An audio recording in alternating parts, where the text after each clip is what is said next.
সমস্যা যদি এমন হয় আপনি টাকা ইনকাম করেন, পর্যাপ্ত টাকা আপনি ইনকাম করতে পারেন, কিন্তু এই টাকা আপনার স্থায়ী হয় না। কোনো না কোনো দিকে এই টাকা বেরিয়ে যায়, ফলে আপনার হাত খালি হয়ে যায়। ভবিষ্যতে যে কিছু একটা করবেন, মনের একটা আশা আছে, টাকা দিয়ে পয়সা দিয়ে এই আশাটা আমি পূরণ করব, আপনার সেটা হচ্ছে না। অথচ আপনার পর্যাপ্ত ইনকাম আছে, এর পরেও সেই টাকা আপনার কাছে স্থায়ী হয় না। আপনার পকেট খালি হয়ে যায়, আপনার হাতে পয়সাই থাকে না, ফলে আপনার গুরুত্বপূর্ণ কাজ আটকে যায়, আপনার গুরুত্বপূর্ণ কাজ অসম্পন্ন থেকে যায়।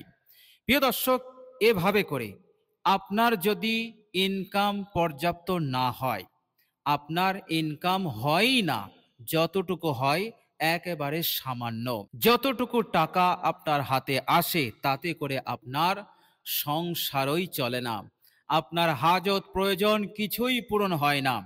কঠিন পেরেশান, কঠিন টেনশন, দুশ্চিন্তা আপনার মধ্যে রয়েছে, কেননা আপনি পর্যাপ্ত আয় করতে পারছেন না।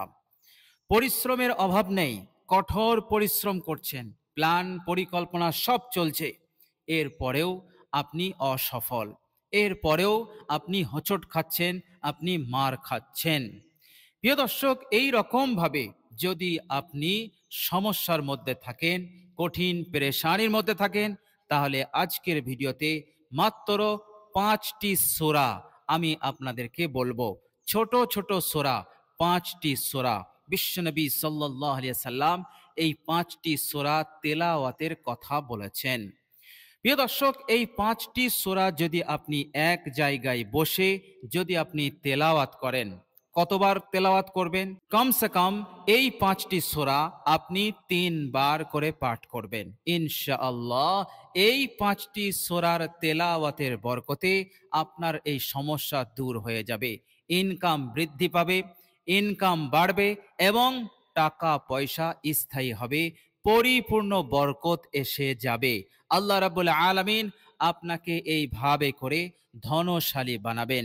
ভবিষ্যতে কোনো গুরুত্বপূর্ণ কাজ যদি আপনি করতে চান, মনের আশাকে যদি আপনি পূরণ করতে চান, গুরুত্বপূর্ণ কোনো হাজত যদি আপনার থাকে, ইনশাল্লাহ আপনি সেটা সহজেই করতে পারবেন, কেননা আপনার এই টাকাতে, আপনার এই ইনকামে আল্লাহ পাক পরিপূর্ণ বরকত দান করে দেবেন। বলুন সুবহানাল্লাহ। প্রিয় দর্শক, হাদিস শরীফের মধ্যে এসেছে, সাহাবীর নাম হচ্ছে হযরত জুবাইর ইবনে মুতঈম রাদিয়াল্লাহু তাআলা আন।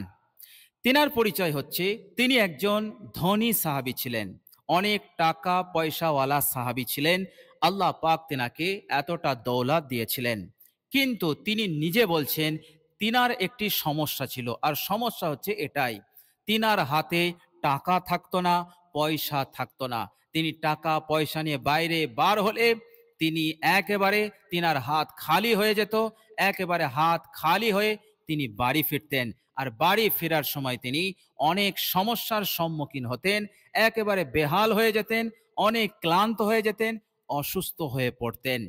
তো প্রিয় দর্শক, একজন পয়সাওয়ালা ধনী সাহাবী, তিনার সমস্যা ছিল এই রকম, তিনার কাছে পয়সা থাকতো না, স্থায়ী হতো না, কিন্তু ইনকাম উপার্জন ভালো হতো, কিন্তু কাছে স্থায়ী হতো না। তো তিনি নিজে বলছেন, নবীজি সাল্লাল্লাহু আলাইহি সাল্লাম আমাকে দেখে এক সময় বললেন যে, হে জুবাইর ইবনে মুতঈম, আমি তোমাকে এমন একটি আমল বলে দেব, যে আমলটি করলে তুমি আর অসুস্থ হবে না, ঘন ঘন তুমি অসুস্থ হবে না, ক্লান্ত হবে না, এবং তোমার কাছে টাকা পয়সা স্থায়ী হবে, বরকত আসবে। তুমি টাকা পয়সা নিয়ে যেথায় যাও, আল্লাহ পাক সেই সম্পদে, সেই টাকাতে তোমাকে বরকত দেবেন। আল্লাহ রাব্বুল আলামিন তোমার পকেট, তোমার হাত খালি করবেন না, টাকা পয়সা স্থায়ী হবে এবং পরিপূর্ণ বরকত দান করে দেবেন। হযরত জুবাইর ইবনে মুতঈম ধনী সাহাবী, তিনি বললেন, ইয়া রাসূলুল্লাহ, অবশ্যই বলে দিন। এরপর বিশ্বনবী সাল্লাল্লাহু আলাইহি সাল্লাম এই 5টি সূরার কথা বললেন। তিনি বললেন, এই 5টি সূরা তুমি বিসমিল্লাহ সহ তেলাওয়াত করবে, অর্থাৎ প্রত্যেক সূরা পড়ার আগে বিসমিল্লাহ পড়বে। এভাবে তুমি আমল করো, ইনশাআল্লাহ আল্লাহ পাক তোমার কাছে ধন সম্পদকে স্থায়ী করে দেবেন। বলুন সুবহানাল্লাহ। স্থায়ী করার আরেকটি মতলব হচ্ছে, তুমি যতদিন দুনিয়ার বুকে হায়াতে থাকবে ততদিন আল্লাহ পাক তোমাকে ধন সম্পদ দিতেই থাকবেন, কখনো কেড়ে নেবেন না। এই নিয়ামত হতে তোমাকে মাহরুম করবেন না, তোমাকে বঞ্চিত করবেন না। প্রিয় দর্শক, অনেক সময় কি হয়, অনেক ভাই এবং বোনেরা তাদের পর্যাপ্ত ইনকাম হয় এবং অগাধ টাকা পয়সা হাতে এসে যায়, কিন্তু পরিস্থিতি এমন দাঁড়িয়ে যায়, এমন একটি বিপদের সম্মুখীন হয়ে যায় যে তাদের সব টাকা পয়সা চলে যায় এবং গরিব হয়ে যায়, অভাবী হয়ে যায়। অর্থাৎ আল্লাহ পাক বিপদ দিয়ে একেবারে এই নিয়ামতকে কেড়ে নেন। আল্লাহ পাক এমনটা করবেন না। আল্লাহ রাব্বুল আলামিন মৃত্যু পর্যন্ত ধন সম্পদকে স্থায়ী করে দেবেন। এই নিয়ামতের উপরে সে থাকবে এবং এই নিয়ামতকে আল্লাহ পাক কেড়ে নেবেন না। অর্থাৎ সে সারা জীবন ধনী হয়ে থাকবে, তার অবস্থা সচ্ছল থাকবে। বলুন সুবহানাল্লাহ। প্রিয় দর্শক, এই 5টি সূরা তেলাওয়াত করলে আল্লাহ রাব্বুল আলামিন হঠাৎ আসা বিপদ মুসিবত হতেও আপনাকে রক্ষা করবেন। আচানক বিপদ মুসিবতের মধ্যে পড়ে মানুষ দিশে হারা হয়ে যায়, কঠিন পেরেশান হয়ে যায়, কঠিন টেনশনের মধ্যে পড়ে যায়, সে রাস্তা খুঁজে পায় না যে এই বিপদ হতে কি করে মুক্তি পাবো। আল্লাহ রাব্বুল আলামিন এই রকম হঠাৎ আসা বিপদ মুসিবত হতে আল্লাহ পাক হেফাজত করবেন, নিরাপদে রাখবেন। বলুন সুবহানাল্লাহ। প্রিয় দর্শক, এই 5টি সূরা তেলাওয়াত যদি আপনি করতে পারেন, ইনশাআল্লাহ শয়তানি ধোঁকা, শয়তানি ওয়াসওয়াসা হতেও, ক্ষতি হতেও আপনি হেফাজতে থাকবেন। এর মতলব হচ্ছে, শয়তান, জিন, খবিস আপনাকে জাদুগ্রস্ত করতে পারবে না। প্রিয় দর্শক, যারা খবিস জিন তারা দূর থেকে মানুষকে জাদু করে। মানুষ যখন জাদুগ্রস্ত হয়ে যায় তখন তারা দিশে হারা হয়ে যায়, আয়ে উন্নতি আসে না, বরকত আসে না, তার নিজেরও ভালো লাগে না, জীবনটা বেস্বাদ হয়ে যায়। এইভাবে করে মিজাজ খিটখিটে হয়ে যায়, পরিবারের সঙ্গে কথা বলতে ভালো লাগে না, ঘুম আসে না, রাতকে রাত জেগে থাকে, খেতে ভালো লাগে না, জীবনটা বেস্বাদ হয়ে যায়। এর মতলব হচ্ছে এই ব্যক্তি জাদুগ্রস্ত। জিন খবিস দূর থেকে তাকে সেহের করেছে, তাকে জাদু করেছে এবং সে ভোলা মন হয়ে যায়, মানসিক চাপ বেড়ে যায়, টেনশন বেড়ে যায়, রক্তের চাপও বেড়ে যায়। এই রকম ভাবে নানান ধরনের রোগ ব্যাধির সম্মুখীন সে হয়ে যায়। প্রিয় দর্শক, এই কঠিন বিপদ মুসিবত হতে, জিন খবিসের জাদু হতে, জাদু টানা হতে, বান মারা হতে আল্লাহ পাক আপনাকে হেফাজত করবেন। বলুন সুবহানাল্লাহ। প্রিয় দর্শক, এভাবে করে এই 5টি সূরা আপনি যদি তেলাওয়াত করেন, ইনশাআল্লাহ আপনি যদি অভাবী হন, আপনি যদি গরিব মানুষ হন, আল্লাহ পাক আপনাকে অভাব মুক্ত করে দেবেন, গরিব মুক্ত করে দেবেন। কেননা হাদিস শরীফের মধ্যে এসেছে, এক গরিব সাহাবী এসে বলেছিলেন, ইয়া রাসূলুল্লাহ, আমি খুব গরিব, আমি খুব অসহায়, আমাকে আমল বলে দিন। বিশ্বনবী সাল্লাল্লাহু আলাইহি সাল্লাম এক এক করে এই 5টি সূরার কথা বলেছিলেন আর বলেছিলেন, এই সূরাগুলো তুমি কি জানো?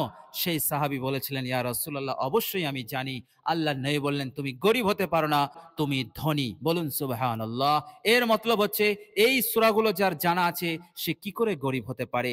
আরেক মতলব হচ্ছে, এই সূরাগুলো তেলাওয়াত করলে তোমার অভাব, তোমার অনটন দূর হয়ে যাবে, আল্লাহ পাক তোমার অবস্থা সচ্ছল করে দেবেন, তোমাকে ধনী বানিয়ে দেবেন, চারিদিক হতে উন্নতি, টাকা পয়সা, দৌলত আসা শুরু হয়ে যাবে। বলুন সুবহানাল্লাহ।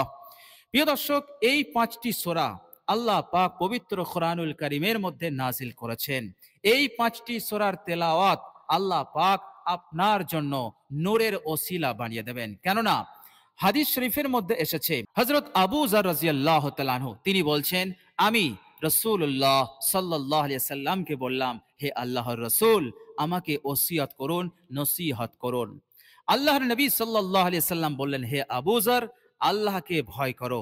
আল্লাহকে ভয় করা নিজের জন্য জরুরি মনে করে নাও, কেননা আল্লাহর ভয় সমস্ত কাজের শিকড়, সমস্ত কাজের জড়। কেননা আল্লাহর ভয় থাকলে সব নেক কাজ করা সহজ হবে, আর আল্লাহ পাকের ভয় না থাকলে তোমার জন্য গুনাহ করা সহজ হবে। এ কথা বলার পর আল্লাহর নবী সাল্লাল্লাহু আলাইহি সাল্লামকে আবু যর রাদিয়াল্লাহু তাআলা আনহু বলছেন, আমি আবার বললাম, হে আল্লাহর রসুল, আমাকে আরো ওসিয়াত করুন। এরপর আল্লাহর নবী সাল্লাল্লাহু আলাইহি সাল্লাম বললেন, হে আবু যর, কোরআন তেলাওয়াতকে তুমি নিজের জন্য জরুরি মনে করে নিও, কেননা তুমি দুনিয়ার জমিনে কোরআন তেলাওয়াত করবে আর তোমার আলোচনা আরশের মালিক আল্লাহ রাব্বুল আলামিন করবেন। অর্থাৎ জমিনে বসে তুমি আল্লাহ পাকের কালাম তেলাওয়াত করবে আর আসমানে তোমার আলোচনা হবে। সেই মহান আল্লাহ কোটি কোটি সহস্র কোটি অসংখ্য নূরের তৈরি ফেরেশতাদের সম্মুখে তোমার আলোচনা হবে। বলুন সুবহানাল্লাহ। পাঁচটা মানুষের সামনে আপনার প্রশংসা হলে আপনি কতটা খুশি হন, কতটা আনন্দিত হন। কিন্তু এই আলোচনা, এই প্রশংসা কে করবেন? মানুষ নয়, খোদ আল্লাহ রাব্বুল আলামিন। পাঁচজনের সামনে নয়, অসংখ্য কোটি কোটি নূরের তৈরি ফেরেশতাদের সম্মুখে। বলুন সুবহানাল্লাহ। আল্লাহর নবী সাল্লাল্লাহু আলাইহি সাল্লাম বললেন, এই জন্য কোরআন তেলাওয়াত তুমি নিজের জন্য জরুরি মনে করে নিও। হে আবু যর, এখানেই শেষ নয়, তোমার এই তেলাওয়াত এই জমিনের বুকে তোমার জন্য নূর হবে, তোমার জন্য বরকত হবে। এই নূর তোমার সঙ্গে থাকবে একেবারে জান্নাতে যাওয়া পর্যন্ত। কবরে হাসরে এই নূর তোমার কাছে ছায়ার ন্যায় থাকবে, তোমাকে হেল্প করবে, তোমাকে সাহায্য করবে। দুনিয়ার বুকে যতদিন থাকবে তোমার রোজগারে, তোমার আয়ে বরকত এনে দেবে এবং তোমাকে সুখে শান্তিতে থাকার জন্য এই নূর তোমাকে হেল্প করবে, সাহায্য করবে। বলুন সুবহানাল্লাহ। তো প্রিয় দর্শক, কোরআন তেলাওয়াত এমনিতেই অসাধারণ আমল এবং আফজালু জিকির বলা হয়েছে। বলুন সুবহানাল্লাহ। তো প্রিয় দর্শক, চলুন এবার আমরা জেনে নেব সেই পাঁচটি সূরা কি। প্রিয় দর্শক, আপনি এক জায়গায় বসে এই পাঁচটি সূরা 3 বার করে তেলাওয়াত করবেন। প্রিয় দর্শক, প্রথমে আপনি আউযু বিল্লাহি মিনাশ শাইতানির রাজিম পড়বেন, তারপর আপনি বিসমিল্লাহির রহমানির রহিম পড়বেন। তারপর আপনি যে সূরাটি সর্বপ্রথম পড়বেন সেটা হচ্ছে সূরা কাফিরুন। কুল ইয়া আইয়ুহাল কাফিরুন, এই সূরাটি আপনি পাঠ করবেন। সূরাটি শেষ হয়ে গেলে আবার আপনি বিসমিল্লাহ পড়বেন। বিসমিল্লাহ পড়ে আপনি পাঠ করবেন সূরাতুন নাসর, অর্থাৎ ইজা জাআ নাসরুল্লাহি ওয়াল ফাত। সূরা কাফিরুনের পরেই এই সূরা। এই সূরাটি হয়ে গেলে আবার আপনি বিসমিল্লাহ পড়বেন। বিসমিল্লাহ পড়ে এবার আপনি সূরা ইখলাস পড়বেন, অর্থাৎ কুল হুয়াল্লাহু আহাদ। এই সূরাটি হয়ে গেলে আবার বিসমিল্লাহ পড়বেন। বিসমিল্লাহ পড়ে সূরা ফালাক পড়বেন, কুল আউযু বিরাব্বিল ফালাক। এটি হয়ে গেলে আবার আপনি বিসমিল্লাহ পড়বেন, পরে আপনি সূরা নাস তেলাওয়াত করবেন। কোরআনুল কারীমের শেষ সূরা সূরাতুন নাস, এটি আপনি তেলাওয়াত করবেন। সূরা নাস হয়ে গেলে আরেকবার আপনি বিসমিল্লাহ পড়বেন। এইভাবে করে আপনার 6 বার বিসমিল্লাহ হবে, আর এই সূরা আপনার একবার করে হলো। এইভাবে করে আপনি আমলটি 3 বার করবেন, এক জায়গায় বসে 3 বার করে নেবেন। ইনশাআল্লাহ এত ফায়দা, এত উপকার আছে এই আমলে যে আপনি কখনো কল্পনা করতে পারেননি। বলুন সুবহানাল্লাহ। বিশ্বনবী সাল্লাল্লাহু আলাইহি সাল্লামের উপরে কোরআন নাজিল হয়েছে, 114টি সূরা এসেছে, কিন্তু বিশ্বনবী সাল্লাল্লাহু আলাইহি সাল্লাম তিনি সবথেকে বেশি এই সূরাগুলো তিনি তেলাওয়াত করেছেন। বলুন সুবহানাল্লাহ। অনেক অনেক হিকমত, অনেক অনেক উপকারিতা, ফায়দা, মঙ্গল, কল্যাণ লুকিয়ে আছে এই সূরাগুলোর মধ্যে। দিন দুনিয়ার ভালাই মঙ্গল লুকিয়ে আছে এই সূরাটির মধ্যে।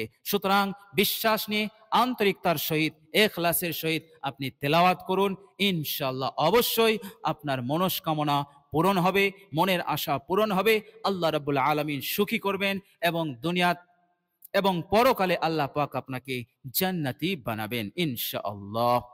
তো প্রিয় দর্শক, আজ এ পর্যন্তই। সকলে ভালো থাকবেন, সুস্থ থাকবেন। ভিডিওটি ভালো লাগলে একটি লাইক এবং শেয়ার করে দেবেন।